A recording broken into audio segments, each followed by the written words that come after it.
You know, when I think about Casey Mckenzie, the first thing comes to my face is a smile.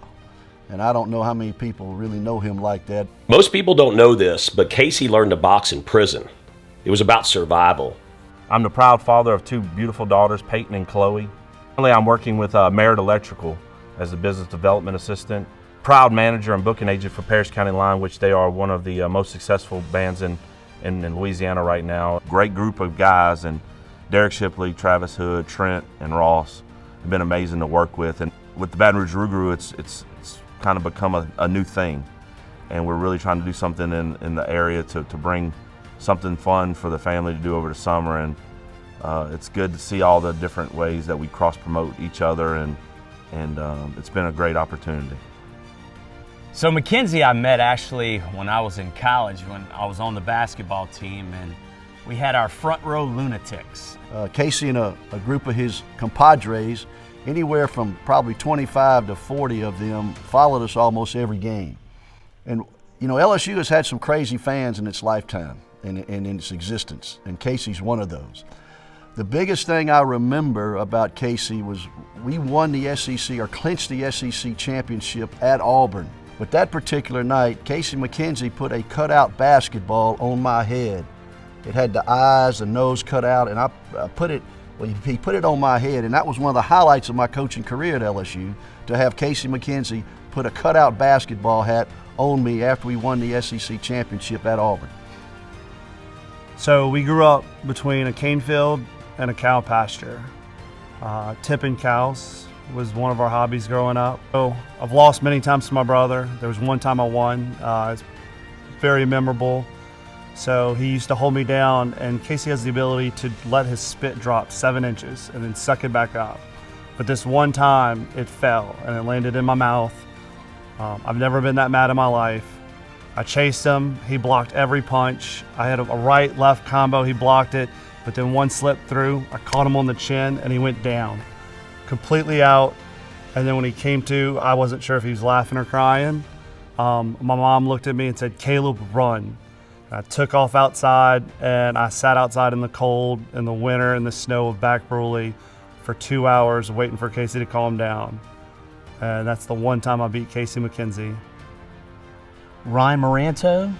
I am a 28-year St. Jude cancer survivor in the mortgage business, and just the Pied Piper of partying. I don't remember exactly when Ryan Maranto first met. I just remember the Pied Piper of partying just kind of turned up on the scene about 12, 13 years ago. You'd start to see him at all the VIP events, sometimes with a pass, most of the time without a pass.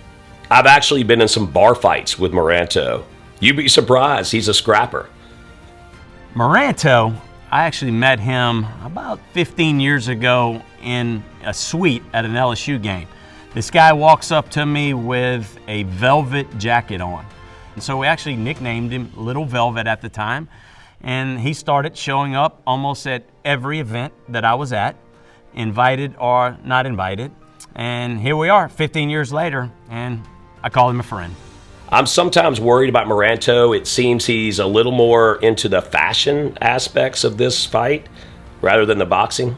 Yeah, he was always a clean-cut guy, always had, a clean shirt, clean pants. He never really wanted to get dirty, even riding go-karts and stuff. He'd tend to, wash himself off as soon as he got off of the go-kart. So, and knowing that, one time it had rained really well at my parents' house, and, we were like little boys playing in the ditch, and Ryan was just kind of standing off to the side just watching us, and we kind of gave him a bunch of crap about it, and eventually, with enough peer pressure, we talked him into doing what we call the man test, and essentially we made him run and slide into the ditch. Like my oldest childhood friend, Patrick Lapoma, we've been friends over 30 years. We would always play volleyball, soccer at his house, and he was just a couple houses down growing up as kids. And him and his brother gave me the man test as a kid one day, because I was a very clean freak of a kid, didn't want to get dirty. And it rained one day, and they said, "Maranto, here's your chance." So they were rooting for me.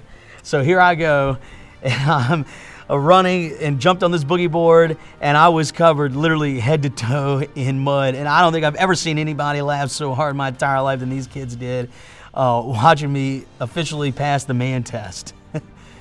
And but we didn't tell them it was a sewage ditch at the time, so it was kind of funny. Maranto has the heart of a lion. I mean, he beat cancer as a kid at St. Jude's. He won't go down without a fight. So the reason that I agreed to do this is mainly it's I want to raise awareness. I want to raise cancer awareness and raise funds for the American Cancer Society and St. Jude Children's Hospital.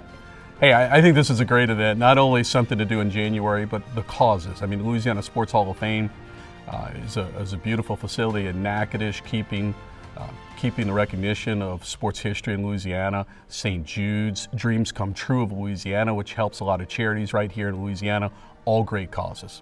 Well, we appreciate both of the fighters helping support the Louisiana Sports Hall of Fame, which is a great museum located on the banks of the Cane River in downtown Natchitoches. So check it out at lasportshall.com. I hadn't been this excited for our sporting event since we went to the Final Four in 2006. I've been to a lot of sporting events, Super Bowl, Formula One, national championships, you name it. This might beat them all. The Louisiana Sports Hall of Fame presents Friday the 13th Night Fights. 7 pro wrestling matches January 13th at the Lamar Dixon Expo Center and 1 celebrity boxing match for the ages.